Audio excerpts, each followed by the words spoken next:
Ever feel like some books just grab you by the shoulders and say, listen up, you need to hear this? Oh, absolutely. That's the Vimalakirti Sutra for me. Yeah. It really is. It's a powerful text. Today we're diving into this truly unique Buddhist text, and believe me, Yeah. this is not your average scripture. It's not your average Buddhist text at all. No, not at all. What I find so fascinating about this sutra is how it shakes things up. Right. Forget quiet contemplation. Yeah. We're talking vibrant dialogue, a little bit of humor, and a real challenge to some of those traditional Buddhist thoughts that we might be used to. Yeah, it's like the cool kid showed up at the Buddhist philosophy party. Right? Right.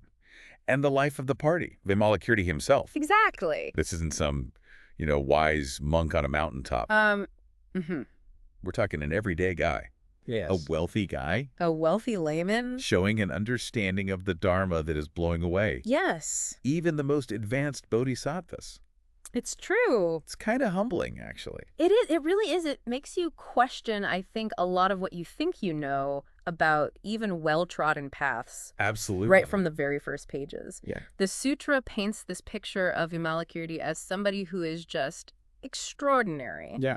Now, if you think about your typical Buddhist text, Right. usually the monks and bodhisattvas are the main event. Look at that headliner. They're the headliners. Okay. And here you have Vimalakirti operating outside of those lines, completely Yeah. upending those traditional roles, Yeah. yet embodying enlightenment in a way that has everybody around him rethinking their own approach. Right. Like, what do we even know? Yeah. So, okay, so picture this, right? Yeah. The scene opens, Yeah. and it's this massive gathering, buzzing with anticipation. It is. You've got 8,000 monks, 32,000 bodhisattvas. Okay. And when I say bodhisattvas, Right. I mean like these beings who are deeply committed Yes. to achieving enlightenment. Right. But wait, there's more Brahma obvious. kings, Yes. Indras. Right. Even dragons and spirits decided to RSVP. That's right. It's like the who's who of enlightenment Yes. decided to have a convention. Precisely. Ah. Exactly. It's this huge gathering. Yeah. And it's not just a casual meet and greet. No. This gathering is like screaming from the rooftops that something big is about to go down. Yeah, it's like the sutra's already pulling a power move on us. Right, right. Like, hold on, buckle up. This isn't just some ordinary gathering. Gotcha. It's clear something big is about to happen. Yes. And Vimalakirti, even in his absence, is the center of it all. That's right. So why the no-show? Yes. Why isn't he there? The sutra tells us he's ill. Ah, yes. But, spoiler alert, Okay. this is no ordinary head cold. This is not your average illness. Wow. This is actually brilliant. Right. The sutra uses his illness as this Yeah. really, really clever metaphor, Right. a way to draw the Buddha and his disciples into deep, thought-provoking discussions Okay. about the nature of suffering, Yeah. about the path to enlightenment, Hmm. and what it actually means to align your life with the Dharma, with the teachings of the Buddha. Okay, so it's like this illness is actually a teaching tool. Yes. Like it's a riddle Okay. wrapped in an enigma, disguised as a head cold. Exactly, yeah. Yeah. The sutra is using this really interesting literary device to get us to question Right. what we think we know about illness, about suffering, and even about the path to enlightenment itself. Yeah. It's not about avoiding discomfort. Right. It's about how we choose to meet it, how we choose to meet those challenges, Yeah. how we use them as a chance to grow and to develop greater compassion. Okay, I'm hooked. Good. So the Buddha wants to help Vimalakirti, right? Of course, naturally. So naturally, Yeah, he starts sending his all-star team of disciples to check on him. right. We're talking Shariputra, Ah, Suhutipurna, yes. Makatyana, Right. Anuruddha, Ananda. Right. Like if enlightenment was a team sport, Yeah. these guys would be the starting lineup. That's right. And And not- one by one, Yeah. they all kind of hesitate. It's like Yeah. they're dragging their feet a little. They're like, I don't know, I gotta like clean my mala beads. Right, exactly. I gotta go meditate on this. Right, because they remember encounters in the past Yeah. where he challenged them. Yeah. He challenged their understanding of the teachings. He exposed their blind spots. He left them humbled, basically. Okay, now I'm imagining him like that witty, sharp-tongued like uncle Yes. who always wins the debate at family gatherings. That's a good way to put it. You know the type. I do. Yeah. Yeah, you don't want to get in a debate with Vimalakirti. No, you don't want to do it. You really don't. Give us an example. What kind of curveballs was he throwing at these, like, enlightened big shots? So let's talk about Subhuti. Okay. Now, Subhuti was known for his deep understanding of emptiness, which is, as we've talked about, a big concept in Buddhist philosophy. Huge, yeah. Basically, this idea that nothing exists in this permanent, independent way. Right. So one day, Subhuti is out begging for alms, which is something that monks did for food. That's how you get your sandwich. Exactly. Yep. And Vimalakirti strolls up to him. Okay. And he says, Subhuti, you're doing it wrong. You're not begging correctly. Wait, there's a right way to ask for a sandwich. Right. I thought it was just accept whatever you get with gratitude. Yeah, that's the point. Right. Exactly. And that's what Subhuti thought too. But Vimalakirti, being Vimalakirti, challenges him. Okay. He says, if you truly see all food as equal, meaning free from your own judgments and preferences, then you can see all things as equal. Okay, I see where he's going with this. And when you see all things as equal, well, you'll see all food as equal too. That's how you beg for alms, with that understanding in your heart that makes you worthy to receive food. He's connecting this everyday act of asking for a meal to this much larger, deeper concept of seeing, like, the interconnectedness and the equality of everything. Yeah, exactly. That's some next level teaching, right? It is. It's classic Vimalakirti. Yeah. He's showing that true enlightenment isn't just about having a head full of intellectual knowledge. Right, yeah. It's about embodying those teachings. Yes. It's about living them in the most ordinary moments of your day. So it's one thing to talk the talk. Right. But Vimalakirti was making them walk the walk. Exactly. No wonder they were all a little hesitant to knock on his door. Right. Right. You don't want to go there unprepared. No, not at all. No. So the A-team is benched. Right. Who does the Buddha call in for the big leagues? Well, this is where Manjushri comes in, the bodhisattva of wisdom. Okay. Remember all those bodhisattvas we talked about earlier? Right. Manjushri is like their captain. Okay. He's the one who embodies wisdom itself. Got it. The Buddha, seeing that his other disciples weren't quite up to the task, turns to Manjushri and says, looks like it's your turn. Go visit Vimalakirti and ask him about this illness. Oh, man.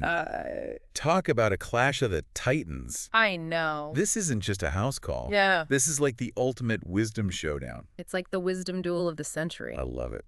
And the best part is, through the sutra, we get a front row seat to this. Yes, we do.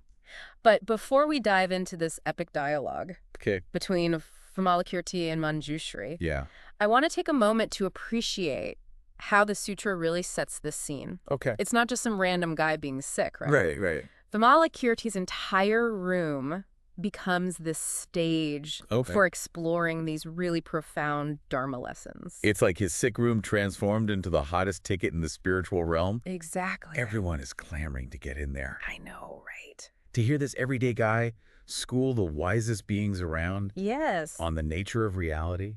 Yes, and remember that massive entourage that Manjushri brought with him to visit Vimalakirti? Right. 8,000 bodhisattvas, 500 voice hearers.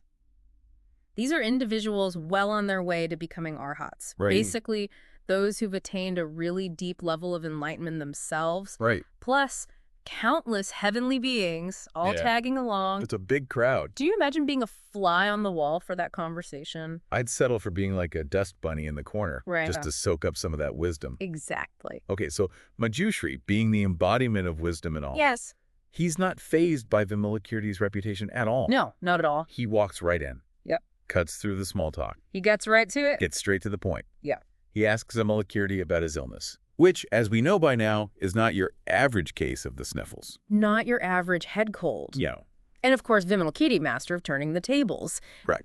He doesn't give a straight answer. Of course not. No, he doesn't. He wouldn't. He takes Manjushri's question as a golden opportunity to talk about suffering itself, what it is, how a bodhisattva should view it, how it fits into the whole picture of enlightenment. So instead of saying, like, my head hurts past the tissues, he's giving, like, a TED Talk on the nature of suffering. Pretty much. Yeah, that's a good way to put it. Okay, I'm definitely intrigued. Good. So give us the Spark Notes version. Okay.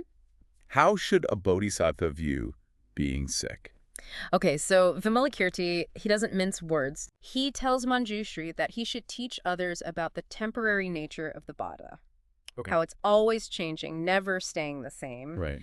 And here's the important part. Okay. He shouldn't use that to justify hating the body. Okay. Or trying to escape from it. Right. He should teach about the suffering that comes with having a physical form. Right. But not use it as a reason to chase after some blissful state of nirvana. Okay. That ultimate goal in Buddhism. Right. A state of complete liberation from suffering.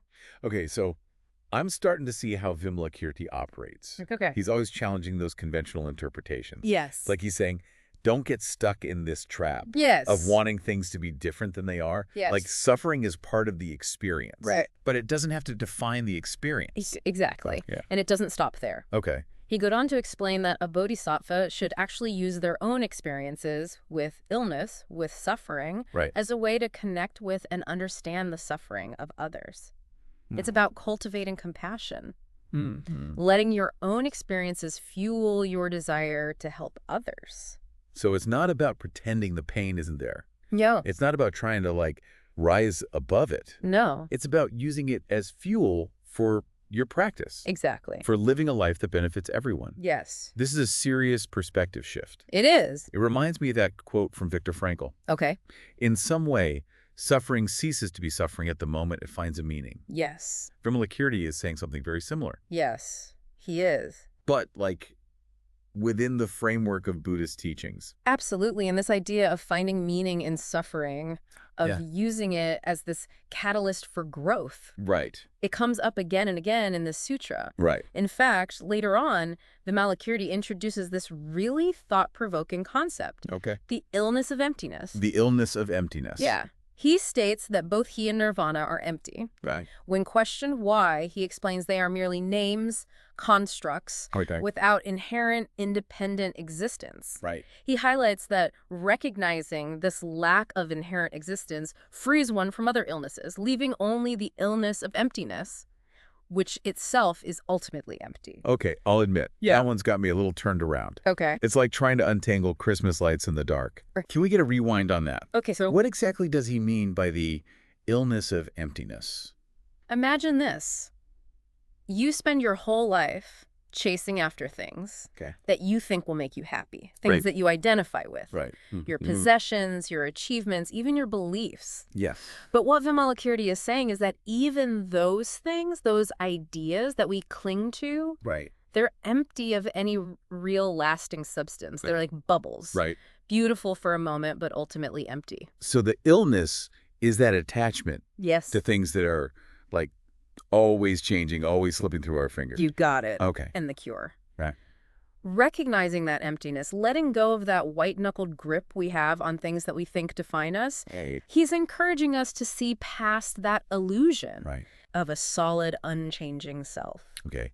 I'm starting to see the wisdom in that. Good. Even if it is a little mind-bending. It takes a little bit of getting used to, right? It does. It does. Yeah. It's like that feeling you get when you're standing on a mountaintop. Okay. Looking out at a vast landscape. Yeah. And suddenly, all those little things that seem so important down below, they just kind of shrink in comparison. Exactly. And that sense of perspective. Yeah. That's exactly what Vimalakirti is trying to guide us towards. I love it.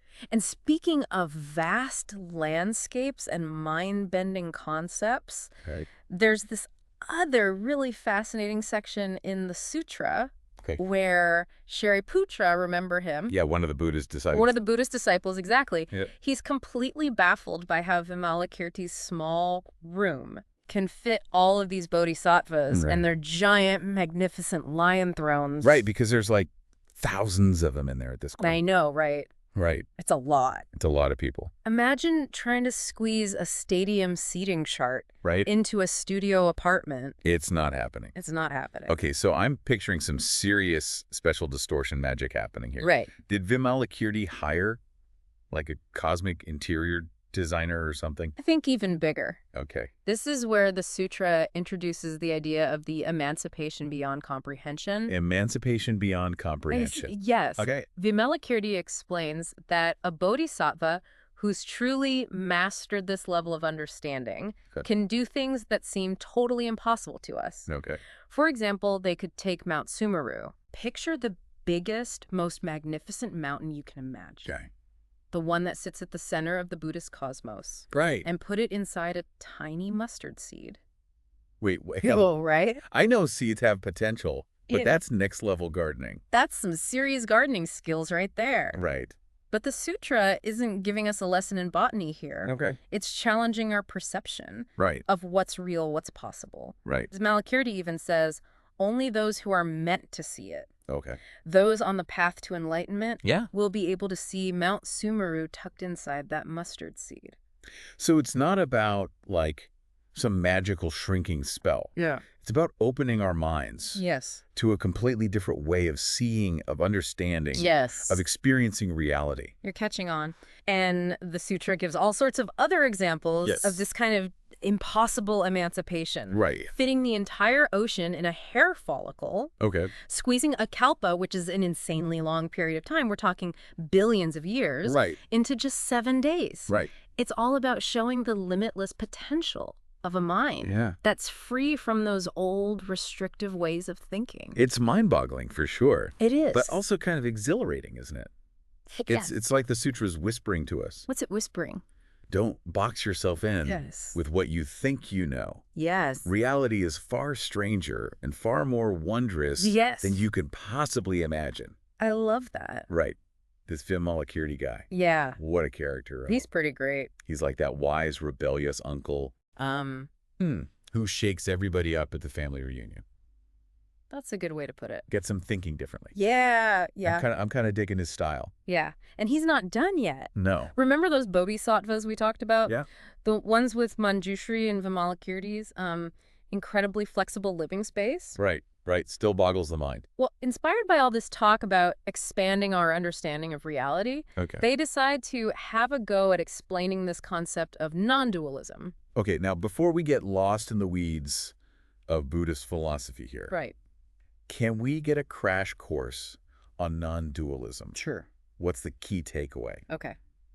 For those of us who haven't exactly reached enlightenment yet. Imagine you're looking at one of those optical illusions. Okay. You know, the ones where you see two different images, depending on how you're looking at it. Right. Non-dualism is like realizing it's not actually two separate images, but one unified reality. Okay. It's about recognizing the limitations of our usual way of seeing things. Right. Our tendency to divide everything into these opposites, good and bad, self and other, life and death. Right. Non-dualism says, like, hold on, those are just labels, mental constructs, not the full picture. So instead of getting caught up in those either-or categories, it's more about seeing like that underlying interconnectedness. Yes. The wholeness of everything. Exactly. And the sutra presents this complex concept in a really engaging way. Okay. Each bodhisattva steps up and offers their unique perspective on non-dualism. Okay. Highlighting a different set of these apparent opposites.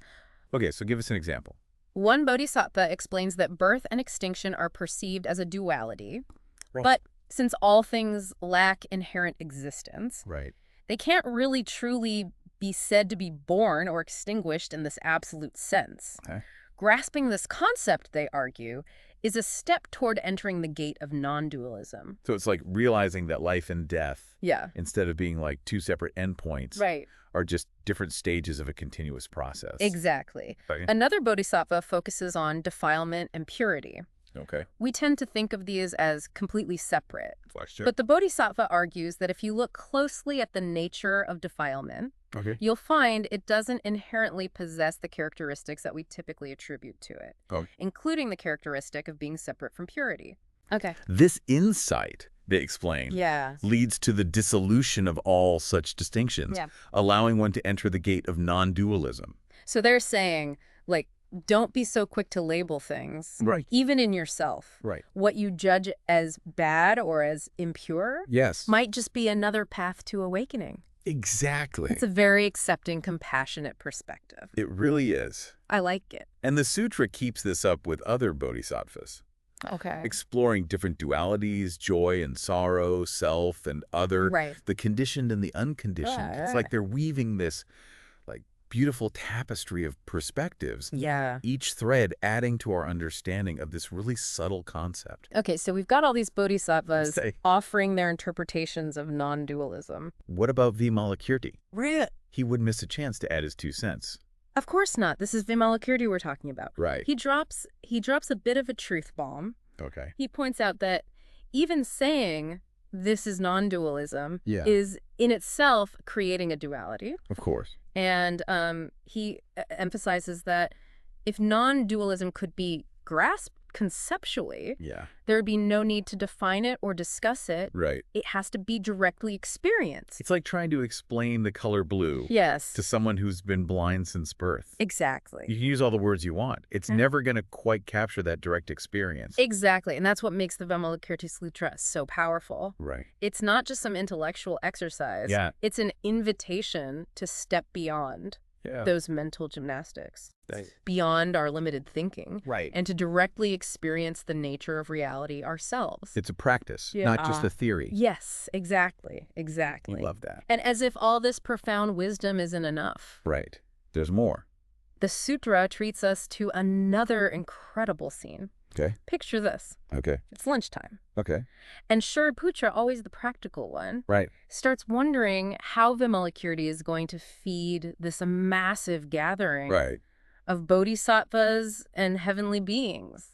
That's a lot of hungry mouths to feed. Can you imagine catering for that many people? Oh my gosh, you would need a fleet of food trucks. I know, right? It'd be a logistical nightmare. Yeah. Vimalakirti, being Vimalakirti, decides to one-up even the most well-stocked food truck rally.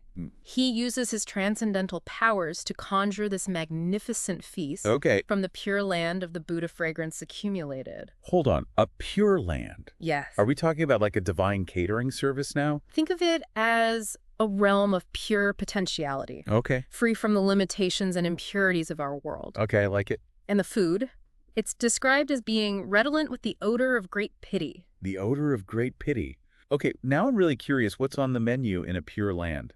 It's not just about physical nourishment. It's symbolic of the boundless generosity and compassion that flows from enlightenment. So it's like gourmet meal for the soul. Exactly. Love it. And this leads to a really interesting conversation about the nature of our world, this messy, imperfect, often challenging realm we call the Saha world. Right. I'm guessing the bodhisattvas from the Pure Land, with their gourmet pity meals, weren't exactly impressed with our humble abode. You're right. They're a bit baffled by all the hardships, the suffering that we encounter here in this realm. Of course, But Vimalakirti, he steps in with kind of a surprising perspective.